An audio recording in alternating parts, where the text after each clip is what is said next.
कि हम लोगों ने स्टार्ट किया है अब आपका मेंस टेस्ट सीरीज़ के लिए mains answer writing programme, mains answer writing programme.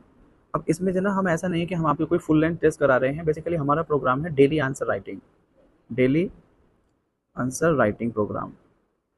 इसमें आपको 2 क्वेश्चन दिए जाएंगे, 2 क्वेश्चंस आपका सिलेबस के हिसाब से, और उस पर आप एक टाइम बाउंड मैनर में अपना आंसर लिखेंगे और बहुत टाइम बाउंड मैनर में डिटेल्ड एनालिसिस के साथ उसको इवैल्यूएशन करके आपको दिया जाएगा और सीधा बताया जाएगा कि कहाँ कहाँ आप इंप्रूवमेंट कर सकते हैं। मैंने कुछ सैंपल्स के लिए जो मैं कुछ बच्चों की फ्री में कॉपी चेक करता था, मैंने वो यहाँ पर लिखा है। जैसे ये हिंदी मीडियम के बच्चे की थी, इंट्रोडक्शन है, इन्होंने इंट्रोडक्शन बहुत अच्छा लिखा था, कुछ विशेषताएं बताई हैं जैसे उस क्वेश्चन का जो पार्ट था, लेकिन उस पर उन्होंने ऐसा कि कुछ कई बार बच्चे क्या होते हैं ना, वो चीज़ें जो वो जानते हैं उसको लिखते हैं।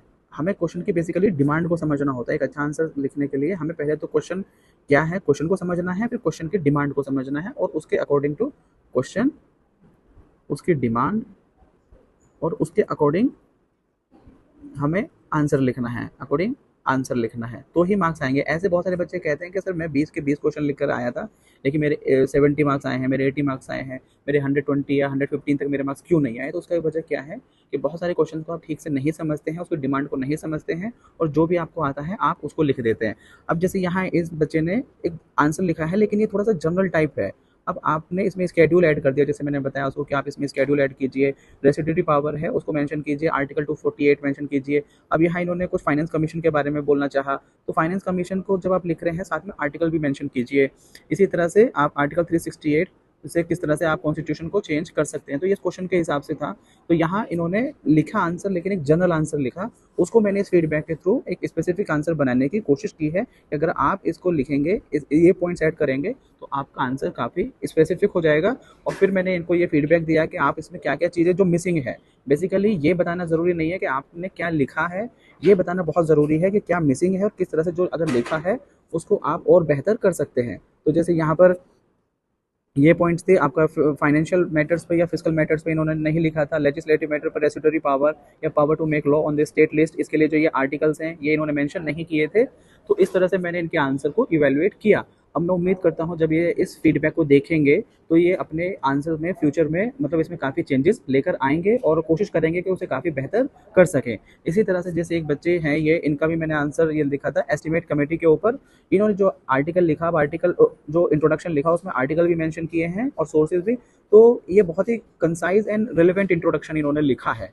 इंट्रोडक्शन से ही आपके आंसर की टोन सेट हो जाती है और फिर जब इन्होंने जो पॉइंट्स लिखे हैं, देखिए किस तरह से पॉइंट वाइज इन्होंने लिखा और उसको फिर थोड़ा थोड़ा एक्सप्लेन भी किया। बहुत ज़्यादा एक्सप्लेन करने की ज़रूरत हर चीज़ को नहीं होती है, बस कुछ पॉइंट्स में आप लिख दीजिए। अब इन्होंने very good covered almost all the aspects और उसमें सीधा बताया कि अगर आप इसमें एक जो एग्जाम्पल ऐड कर देते हैं तो ये काफ़ी अच्छा हो जाएगा।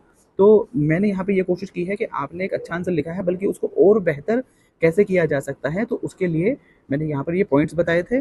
और इस बच्चे ने मतलब जैसे ये role of public account committee के ऊपर क्वेश्चन था, स्पेसिफिकली इसका ओरिजिन बताया, इसका वॉच डॉग, इसका फंक्शन, इसका जो ये जैसे ये इन्होंने एसी लिख दिया है तो मैंने इसके ऊपर भी इवन इतना बेसिक भी कि इसको जो है ना कंप्लीट आपको लिखना है, एसी नहीं। हाँ, अगर बार बार रिपीट हो रहा है तो पहले अकाउंट लिखकर, पहले अकाउंट लिख दिया, अकाउंट और साइड में एसी लिखकर अब आगे ऐसे आप एसी यूज़ कर सकते हैं, लेकिन डायरेक्ट एसी यूज़ ना करें।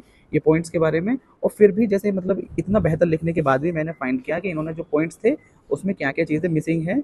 Issues in parliamentary committee, that is only 25% of the bills are refer to the commercial to the committees in 16th Lok Sabha and it further declined in 17th Lok Sabha. अभी तो 18th है। अब इस तरह से आपको कभी भी जैसे जो चैलेंजेस हैं तो चैलेंजेस का कुछ ना कुछ वे फॉरवर्ड या सोल्यूशन भी बताना होता है। और साथ में ये कि national commission to review the working of the constitution, इसके बारे में भी आप लिख सकते थे। तो आप देख सकते हैं कि किस तरह से आंसर को बहुत ही हॉलिस्टिकली इवेल्युएट किया गया है। अगर आप भी चाहते हैं कि आपके आंसर को इस तरह से इवेल्युएट किया जाए तो आप हमारे हमसे कॉन्टैक्ट कर सकते हैं हमारे टेलीग्राम चैनल के थ्रू PYQ365। तो मैं उम्मीद करता हूँ इसे देखिए, आप दिन कुछ दिन लिख कर देखिए, वाकई में आपको लगेगा कि आपका बहुत डिटेल्ड में बहुत अच्छे तरीके से आपका इवेल्युएशन हो रहा है। Thank you, have a good day, bye.